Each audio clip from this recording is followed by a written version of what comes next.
Since the dawn of time, the human brain has been fascinated by the art of storytelling, whether that be through books, movies, videos.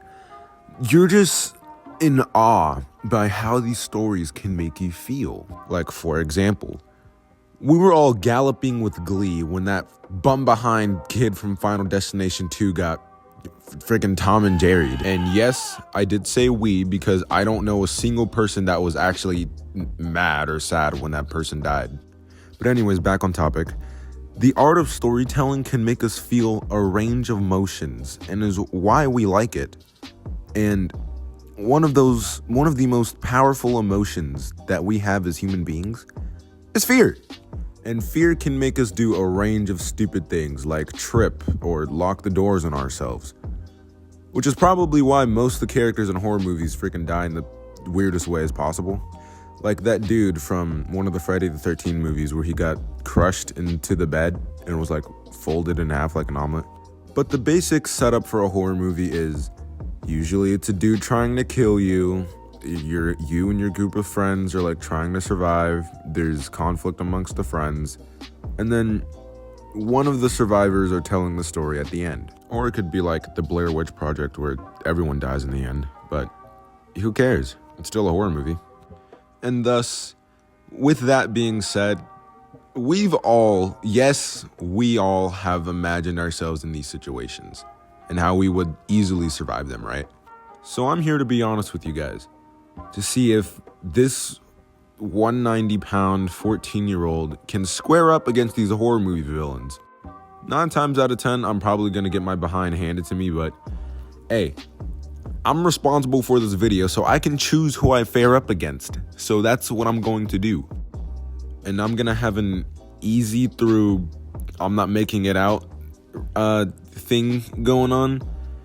And yeah, we're already 2 minutes into the video. Let's get it. But before that, I need to get into my proper October attire. So let me just show you real quick what these horror movie villains are squaring up against.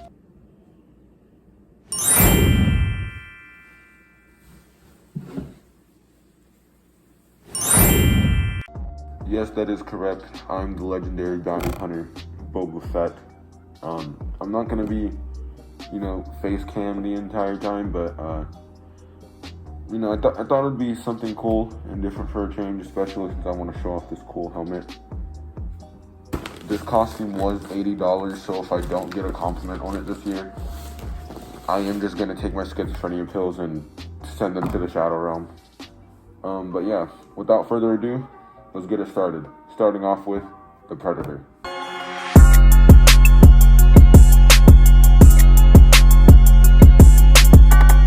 I'm getting one-tapped. I'm sorry, bro. This man has like heat cannons, nukes, rays, and stuff, and he's like creepy and stuff. Yeah, bro. Let's just move on to the next one.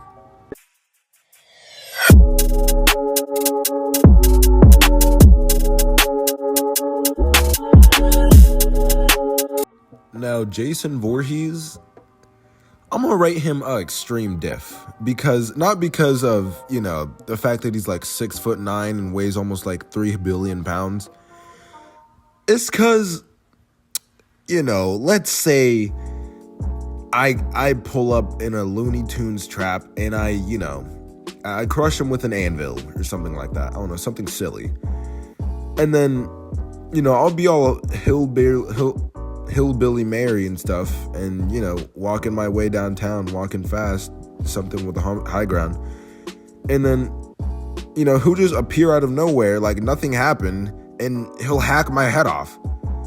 So that's gonna be the really extreme threat that I'm gonna have to deal with. But your boy Blue or your boy Moon, he always has a plan. So let me tell you what my plan is if I ever encounter the man, the myth, the legend, Jason Voorhees.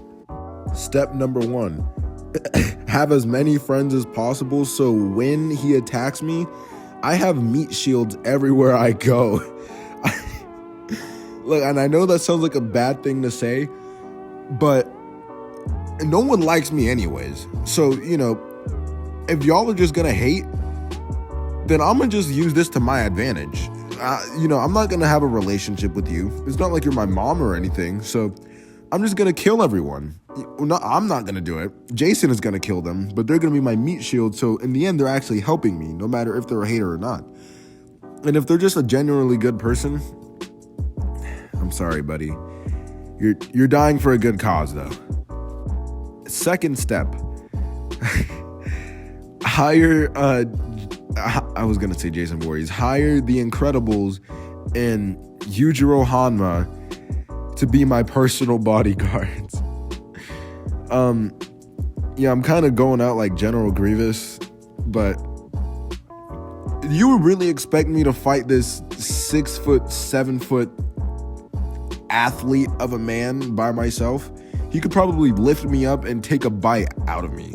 Like, he's unstoppable. But real talk though, I feel like if I do outsmart him, which I feel like could be a possibility, I'm a pretty smart dude, not to toot my own horn or anything, but I'm pretty smart. He seems to be more brawn than brain. Not to say that he isn't like extremely smart, which he is, but he seems to be more muscle. There is a chance I could outsmart him. Just saying. So he's like a 9 out of 10 extreme diff, because 9 times out of 10 I'm not going to outsmart him, but there's just that mini possibility, All right, next up on the chopping block is Pennywise the Dancing Clown. Now, if it sounds like I'm outside, it's because I am. Why am I outside? Because I want to. And there ain't nothing you gonna do about it.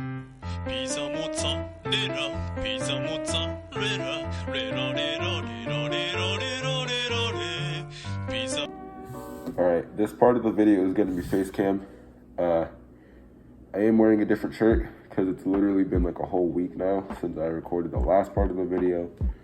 So, yeah, you're just going to have to deal with that. But, Pennywise the Dancing Clown. Ooh. I'm going to have to rate him like I want to say like,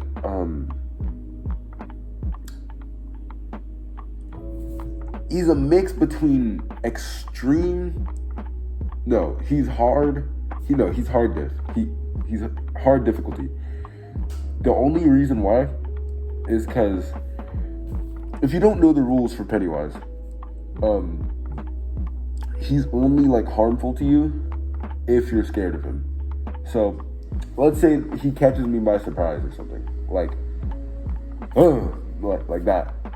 He's gonna have the upper hand because I'm gonna be like a little scared of him then, and I'm still gonna be scared of him because he's literally a monster. Like, bro, actually, I'm gonna hand this one to Pennywise because knowing me, if I encounter him in real life,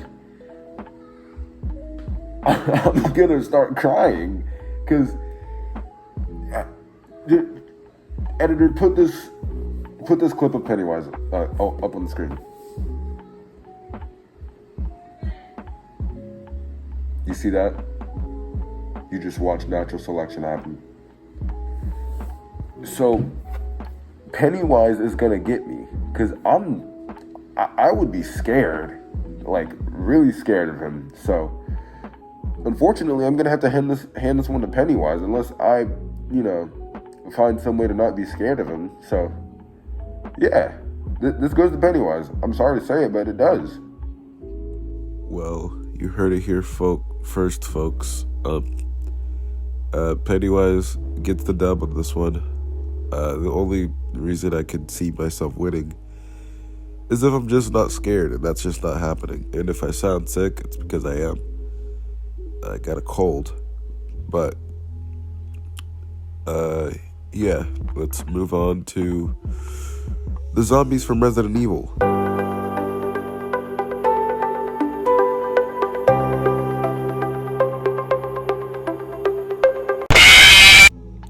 Alright, so if you've never heard of Resident Evil, first of all, I got a couple things to say to you. Second of all,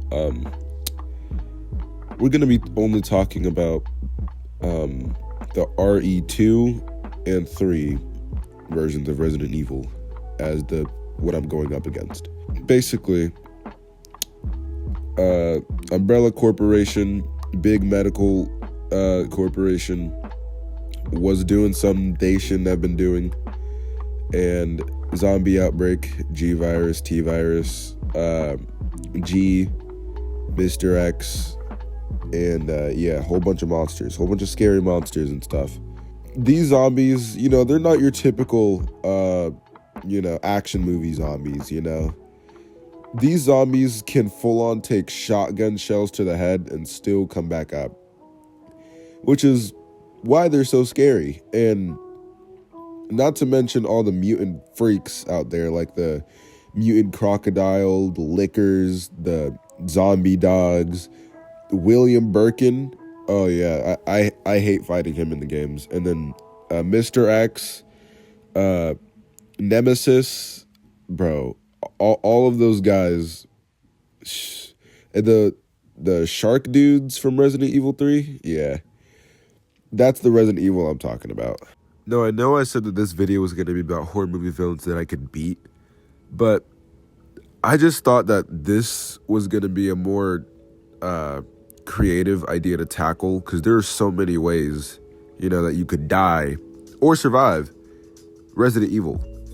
And let me explain why. Now, the main three characters of the second and third Resident Evil games are Jill Valentine, Leon Kennedy, and Claire Redfield.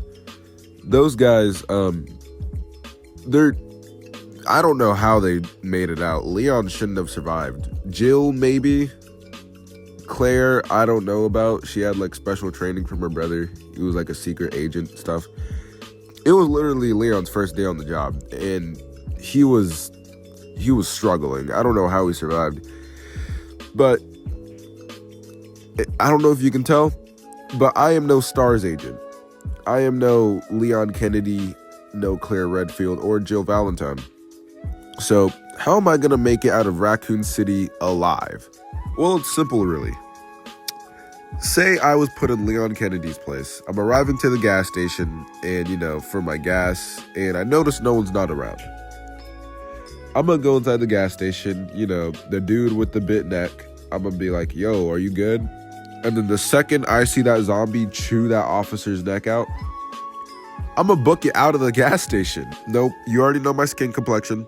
I'm not dealing with that. I'm going to take my car and we're out of there. I'm driving out of Raccoon City because I know Leon saw all the smoke and stuff coming from it. So I don't know why he kept going to Raccoon City, but hey, it's whatever. Now, say that I'm a resident of Raccoon City, all right? Oh boy, that's not gonna be easy, all right?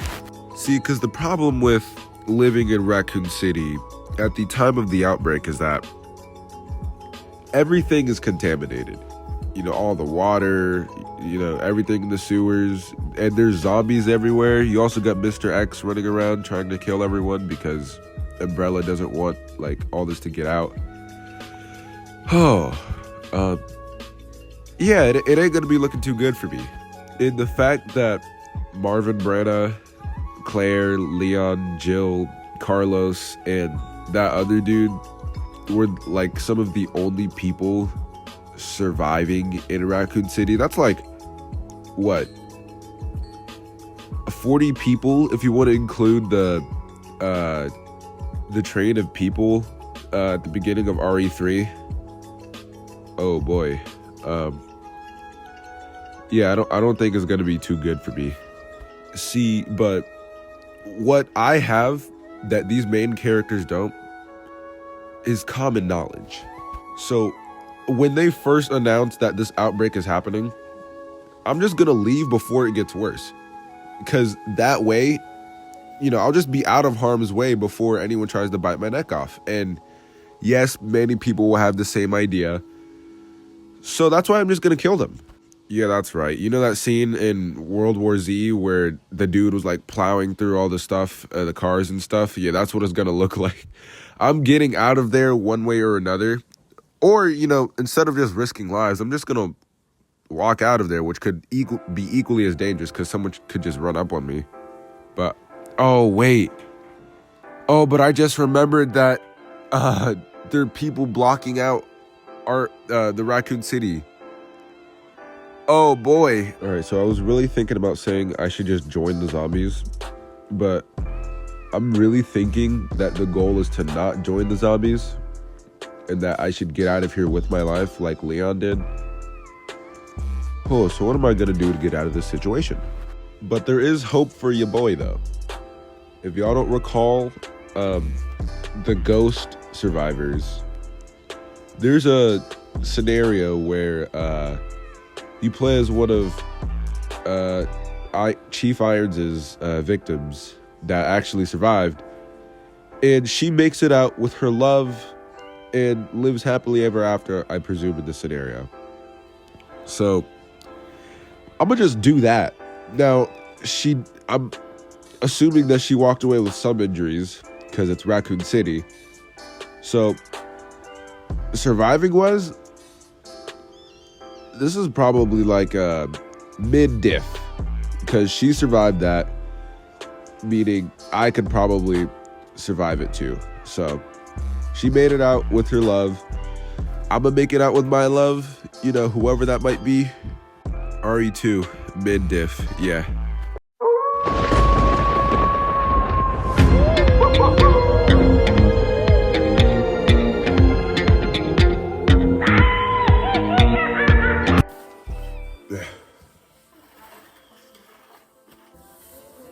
Alright, so I felt like being a little extra today. That's why I'm, all fitted up.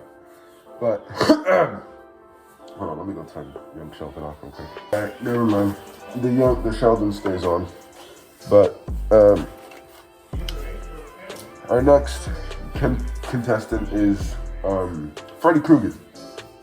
Now, our next contestant is Freddy Krueger.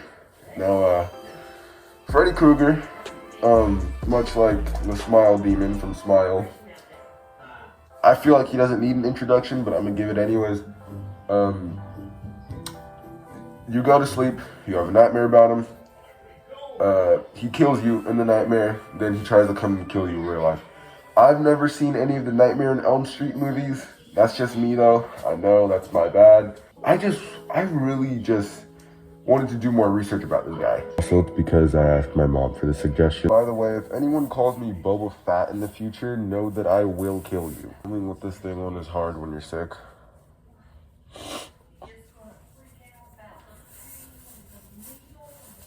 Also, the steam just kind of made my dreads up away. So going off of the, what I know about Nightmare on Elm Street, aka Freddy Krueger, let me back up a bit. AKA Freddy Krueger. I don't really know much about him. I guess, say I go to sleep, right?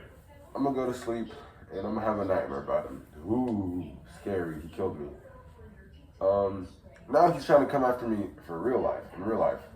And I'll say I don't know it, because I'm guessing the characters in the movies don't know that Freddy's gonna come after them in the dream, or in real life now. The second I see him, it's gonna be like a Pokemon encounter, right? So, he's gonna be right here, I'm gonna be right here, and all he has really is a glove. Okay, he has a sharp glove with claws on them. Yes, that could kill me. Yes, it could do lethal damage. But also, that's if I let him hit me. If he tries to go like, ha, then what I'm gonna do is I'm gonna grab his wrist and give him a punch to the gut. It's fight or flight, and guess what I'm choosing? I'm choosing fight because, not gonna lie, he doesn't look that strong. So it's either we have the same strength, or he's stronger than me because he's an adult man. But even if you're an adult man, you could still get some gut punches You know, you can still be brought down by someone weaker than you. That's just physics, right? So, you know,